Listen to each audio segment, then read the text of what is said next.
Welcome to my YouTube channel, and I hope you have subscribed.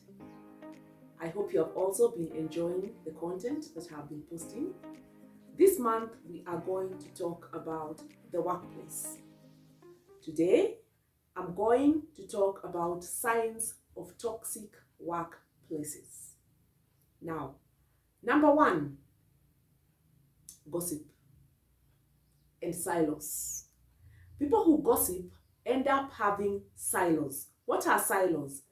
They are this group of people who hang out together and they are kind of exclusive.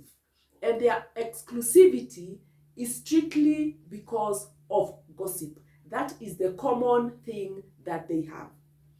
These kind of people make an environment toxic because if you do good, you're gossiped. If you do badly, you're gossiped. It makes the environment toxic so that you are not happy because no one wants to be talked about. You don't want to know that you are the topic of a particular group of people. And most of the time, you and I know that gossips are not actually very positive people. The other sign of toxic workplaces is high employee turnover. What do I mean? Every other time you have employees who are resigning. And I'm not saying resignations are bad. If you worked at a place for about 5 years, then it's okay to resign. Even 3 years, it's okay to resign.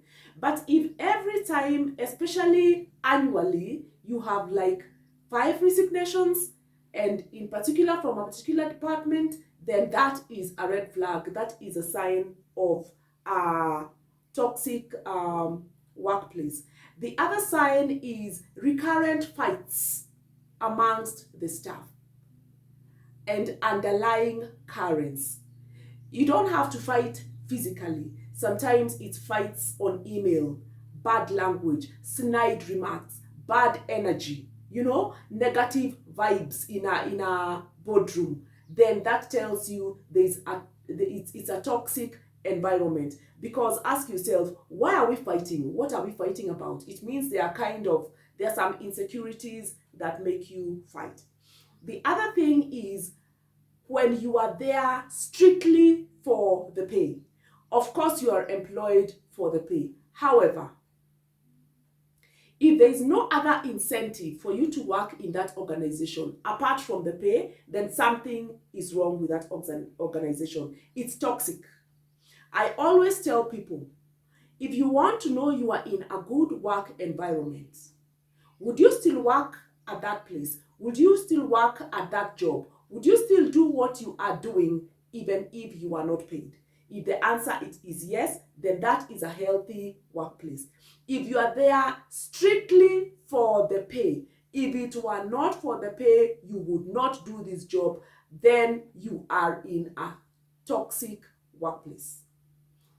The other sign of a toxic workplace is absentism, where employees choose to be absent for the slightest reason. For the slightest reason. Your cat sneezes, you call office, you are unwell. You had a bad night and you don't even try to tough it out. You always call in sick. You always call in to go for funerals of people who are not immediate family. So when you find yourself looking for an excuse not to go to work, absenteeism, then ask yourself, am I in a toxic workplace? And even as a manager, ask yourself, or as an employer, ask yourself, are my employees in a toxic workplace? Is my environment a toxic workplace? As I finish, the last point, how to know you are in a toxic workplace. You don't look forward to end-year parties. You see, end-year parties, you don't have to attend. It's not compulsory. And if you are in a workplace where end-year party is compulsory, or if you are an employer who has made attending the end-year party compulsory, then that is a toxic workplace. Because why would you force employees to come for a party?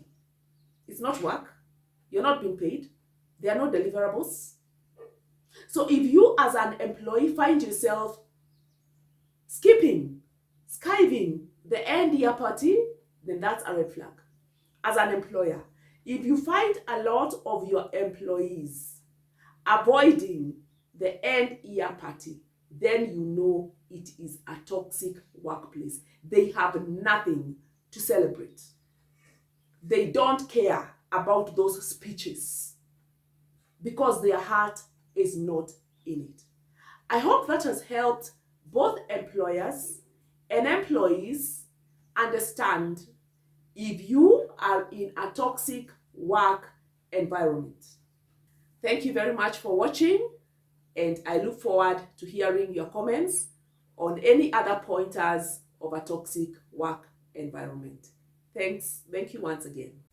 Hi everyone, thank you once again for watching the video that has just played and for subscribing. And for those who have not subscribed, please feel free to hit the subscribe button. I am a counseling psychologist and a certified mediator. In that regard, please also feel free to reach out to me for any psychological issues or help that you may need through the contact that is on the screen. And also, let me ask you to share with me the topics you would want discussed in this channel. This channel is for you. Thank you very much.